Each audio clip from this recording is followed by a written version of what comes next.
Olá, estamos aqui no Ministério do Turismo, no gabinete do ministro do Turismo, Marcelo Álvaro Antônio, que é mineiro, deputado federal mais votado por Minas Gerais e hoje representa Minas Gerais num dos ministérios dos mais importantes do nosso país. E nesse bate-papo agora vamos trazer para vocês, você ouvinte da Rádio Super, você leitor dos jornais Super e O Tempo e também no nosso portal O Tempo, o que vem acontecendo no turismo no país. Olá, ministro, é um prazer ter o senhor aqui conosco. Na verdade, é um prazer o senhor me receber aqui no gabinete. Sapi, é um prazer tê-lo conosco aqui, até para retribuir a gentileza de algumas vezes que você me recebeu também na rádio. É um prazer falar com todos os ouvintes da Rádio Super, os leitores do Jornal O Tempo, também do Jornal Super, e eu estou aqui à disposição para a gente debater esse tema tão importante que é o turismo no Brasil.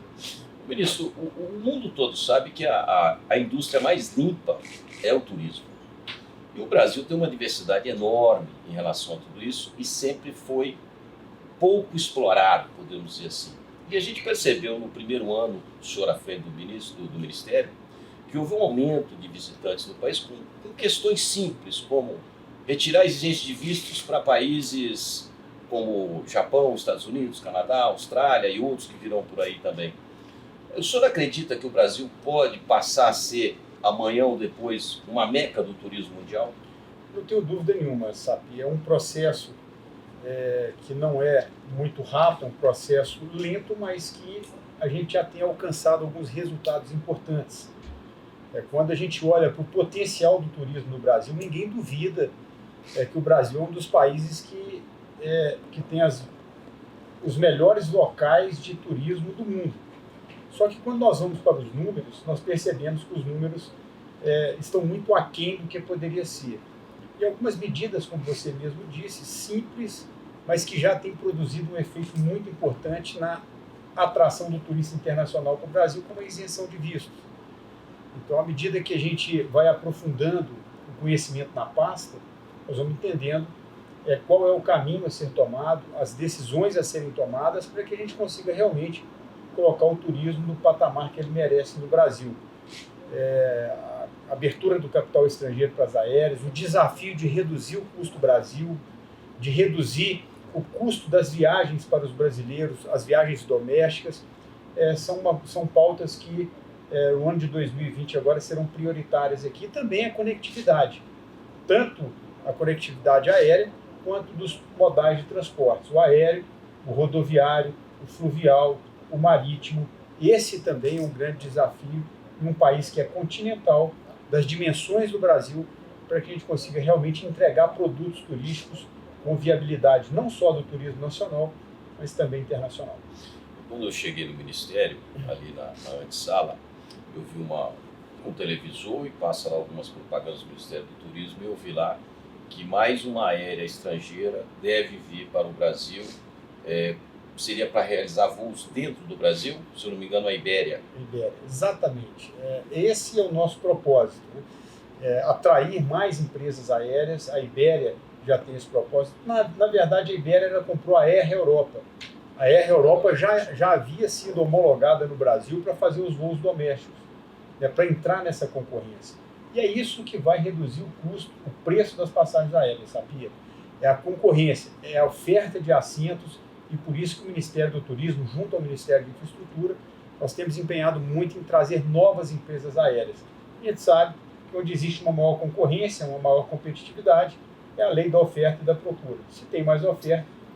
É aí que eu queria citar. Nós estamos já hoje com 3, 4 empresas low cost no Brasil, fazendo voos internacionais, e a gente já percebe uma queda de passagens das antigas empresas que já estavam aqui operando no Brasil, para a Europa, quando entrou a Norwegian, para o Chile e para a Argentina.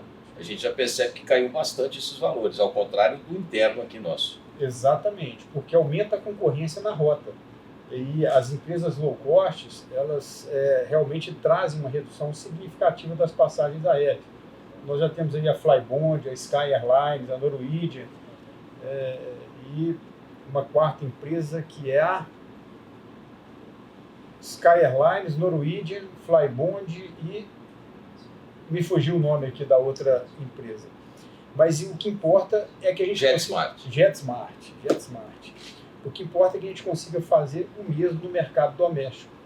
A gente sabe que as rotas aéreas que têm mais concorrência, o preço da passagem, naturalmente, ele é reduzido. Então, esse é o nosso desafio, inclusive dos voos regionais, que é um outro grande desafio. São chamados co-chairs, aqueles voos que vão para cidades menores e aeroportos regionais. A gente também precisa aumentar a concorrência nesse nicho do mercado de aviação. Principalmente em Minas Gerais, não, ministro? Sim. Que nós perdemos lá, a gente tinha uma companhia que era do governo, né, que fazia os voos para cidades do interior e era praticamente bancado pelo governo do estado, e o governo cortou isso. E, de repente, a gente viu algumas empresas entrando em alguns poucos municípios, mas não em todos, como seria o razoável. Exatamente. A gente precisa realmente de promover mais voos para as rotas regionais. Isso aí, sem dúvida nenhuma, é o que vai reduzir significativamente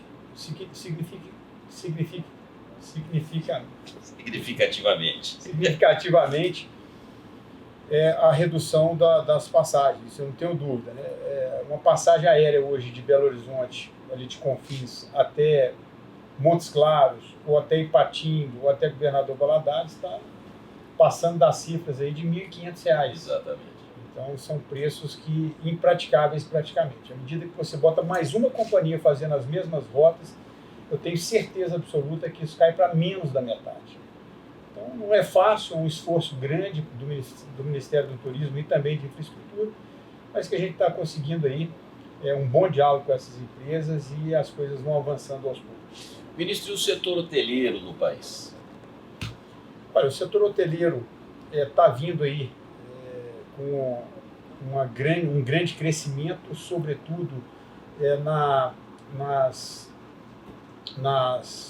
taxa de ocupação dos hotéis. Eu fui ao Rio de Janeiro na segunda-feira, já passa de 82% a taxa de ocupação dos hotéis no Rio de Janeiro, e a gente percebe esse crescimento no Brasil inteiro. Isso é um bom sinal que os turistas internos, os turistas brasileiros estão viajando mais pelo país e também os turistas estrangeiros estão chegando em maior número. O setor hoteleiro é um setor importantíssimo nesse processo do turismo. E por isso, a gente precisa realmente, é um grande termômetro aí. Pelos hotéis, a gente consegue sentir como que está o fluxo de turista em cada cidade. Então, o setor hoteleiro vai bem, eu acho que, se eu não me engano, é o melhor resultado aí dos últimos 4 anos. Junto a isso tudo, com esse crescimento do turismo, ano passado nós já tivemos, eu tenho um número, acho que de agosto do ano passado, de um aumento significativo na geração de empregos acima da média nacional.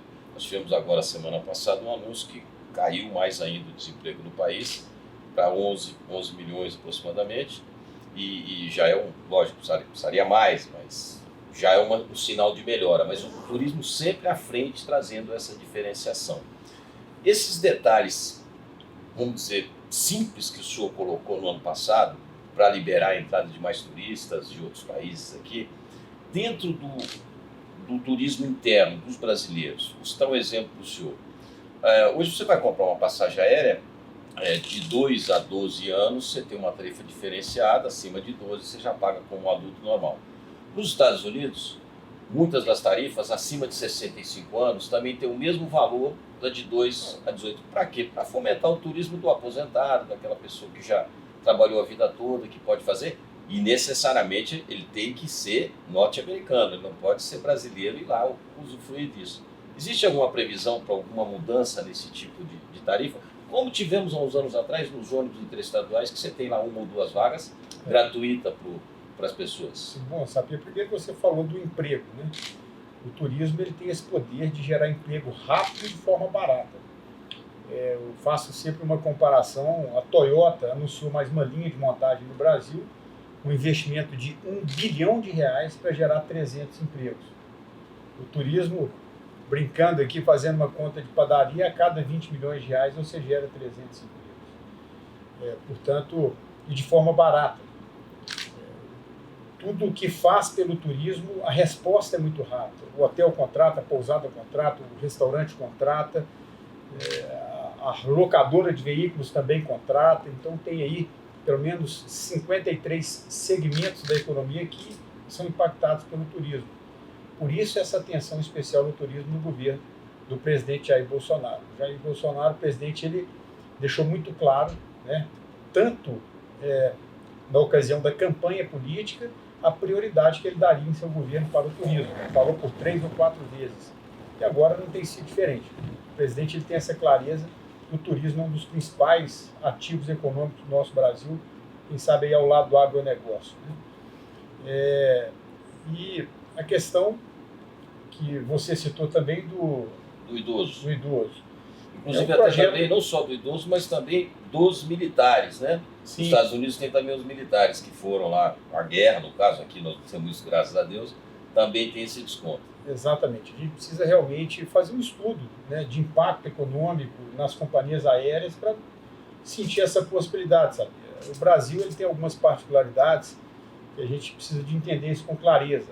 As companhias aéreas aqui, elas sofrem mais do que, por exemplo, nos Estados Unidos. Sim. Aqui passou de 4 horas de espera, a companhia aérea já tem que bancar hotéis, já tem que bancar... foi uma conquista, né, dos consumidores, mas que não existe em outros países.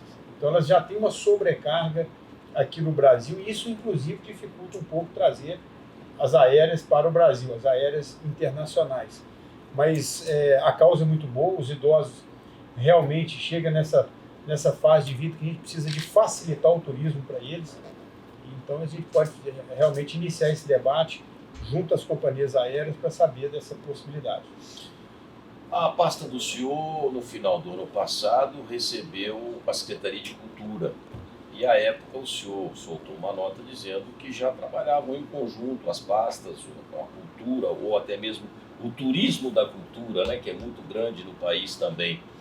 Regina Duarte foi anunciada como secretária da Cultura do governo Jair Bolsonaro. Como é que está esse relacionamento, essa tratativa, essa questão da cultura ligada ao turismo? Existe uma sinergia muito grande entre as pastas. Portugal faz isso muito bem através do programa Revive. O turismo, sobretudo na parte de patrimônios históricos, tem um potencial muito grande de trabalhar junto com a cultura. Vou dar um exemplo aqui, a gente tem grandes fortes em todo o Brasil, que são equipamentos que estão subutilizados, sendo degradados, e essa gestão compartilhada de cultura e turismo, aí com o objetivo de fazer as concessões para a iniciativa privada, visa exatamente a conservação do patrimônio e o aumento do fluxo turístico, gerando emprego e renda. Então a parte de patrimônios da cultura, sem dúvida nenhuma, ela tem turismo na veia. A gente já trabalhávamos juntos quando a cultura estava lá na cidadania, agora a cultura vem já, né, com o anúncio da secretária Regina Duarte, que tem se empenhado muito aí nesse momento para que a gente consiga realmente fazer um modelo, né, entre turismo e cultura que vá atender ambas as partes. E quem ganha certamente vai ser o cidadão brasileiro, vendo o desenvolvimento da cultura e do turismo nessa sinergia criada entre as duas pastas. Queria que o senhor me falasse sobre um projeto também do Ministério, que é a regionalização do turismo, que o senhor explicasse para os nossos ouvintes, para os nossos leitores. Na verdade, o turismo, a verba do turismo, o orçamento do turismo, ele sempre foi aplicado de forma muito pulverizada no Brasil. E quando é aplicado de forma pulverizada, a gente não consegue sentir um resultado efetivo e prático, principalmente do ponto de vista de infraestrutura do turismo. O Ministério do Turismo lança o projeto Investe Turismo. Esse projeto, nós elegemos pelo menos 30 rotas em todo o Brasil, em todos os estados da federação, inclusive no Distrito Federal, para que a gente pudesse fazer a estruturação dessas 30 principais rotas do Brasil. Então, é uma concentração maior de recursos, onde nós visamos melhorar a infraestrutura turística, a qualificação profissional desses trabalhadores do turismo e também estudos de viabilidade de investimento, para que esses estudos eles possam ser apresentados em feiras de investidores, tanto nacional quanto internacional. Esses estudos visam entender onde existe viabilidade de colocar um hotel, um resort, um restaurante, e a gente entrega isso para a iniciativa privada como oportunidade de investimento. E o Ministério do Turismo ainda disponibiliza a linha de crédito através do Fungetur.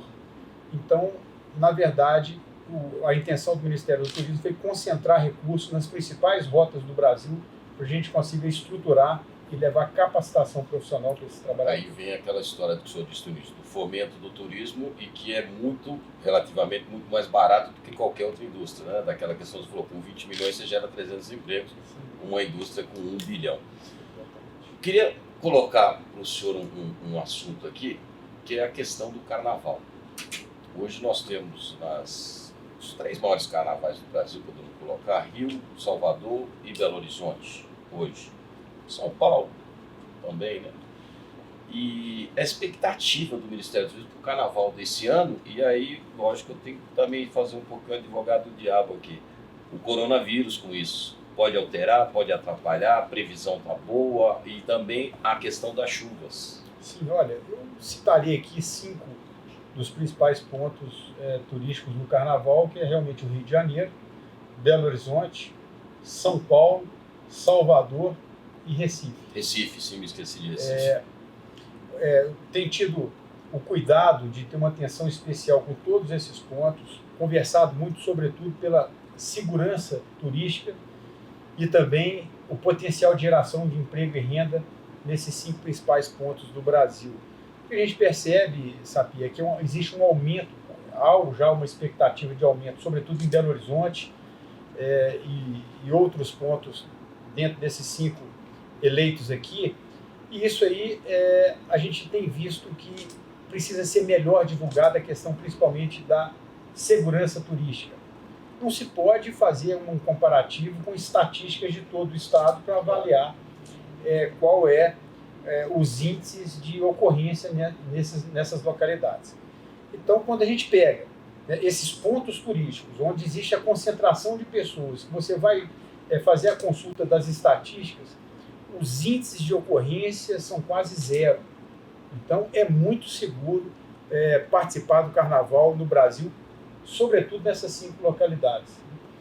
E a questão do coronavírus, eu não vejo impacto significativo, até porque o Ministério da Saúde, através do ministro Mandetta, teve aí realmente uma atuação muito efetiva, muito rápida, e eu acho que conseguiu aí já blindar essa questão do coronavírus. Acho que não vai ser problema para o nosso carnaval, não. As chuvas afetaram alguns pontos, algumas localidades. Belo Horizonte foi bastante afetado, mas também eu acredito que não vai afetar o carnaval, não. Acho que a infraestrutura está sendo recomposta de forma rápida. Isso aí vai proporcionar que os foliões possam ter conforto e segurança no carnaval do Brasil. Tá certo, eu finalizo esse bate-papo com o ministro Marcelo Álvaro Antônio, desejando ao senhor um feliz carnaval, um bom 2020 e parabéns por essa alavancada que a gente está vendo no turismo em todo o Brasil, e deixo o senhor à vontade para felicitar aí todos os mineiros e brasileiros, porque no nosso portal a gente vai para o mundo todo também. Sim. Agradecer, Sapi, essa oportunidade de conversar com os leitores do Jornal Tempo, do Jornal Super, os ouvintes da Rádio Super N, e dizer que o turismo do Brasil realmente é um dos grandes ativos econômicos da nossa nação. Portanto, está sendo tratado com carinho. Já apresentamos no ano de 2019 o melhor resultado da história desde a fundação do Ministério, e vamos continuar trabalhando sem dúvida nenhuma para que o turismo ele possa ser, aí, ao lado do agronegócio, a principal mola propulsora de geração de emprego e renda do nosso país. Obrigado, Sapia. Obrigado, ministro. Um abraço a todos.